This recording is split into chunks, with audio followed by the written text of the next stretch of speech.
You never have to budget again if you do this simple thing. Go to your bank, set up a separate account. Call it your wealth capture account.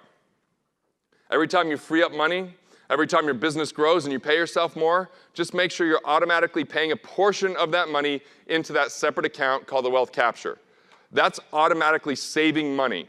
Now, most people think they're automatically saving money, but if you're putting it into an investment, that's not saving, that's investing.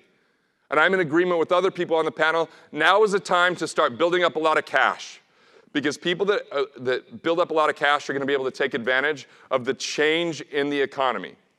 The people that are going to get wealthiest in the near term are not the ones that are chasing the stock market returns, but the people that are sitting in cash that when the stock market finally starts going down and everybody else is like, when do I sell and realize that loss? And now they get into scarcity. Now they're just trying to make ends meet, and they probably got really addicted to a better lifestyle than they deserved because it wasn't about value creation, it was about luck.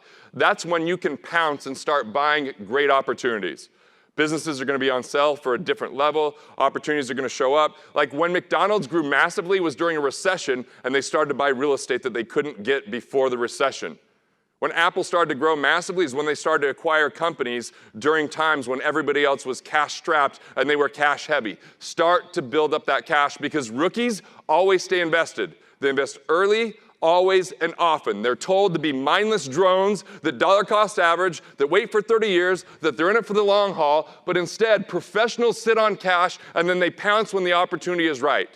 I want you to be a better investor. I want you to use your investor DNA, only invest in things that you know, and try to avoid the greed gland when you feel like you're missing out, because that's about the time everything's going to start happening and turning, because that's when the mass hysteria comes in.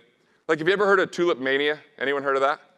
There was a time where tulips were the most expensive commodity in the world because of the hype around tulips. Like, that's some dumb shit.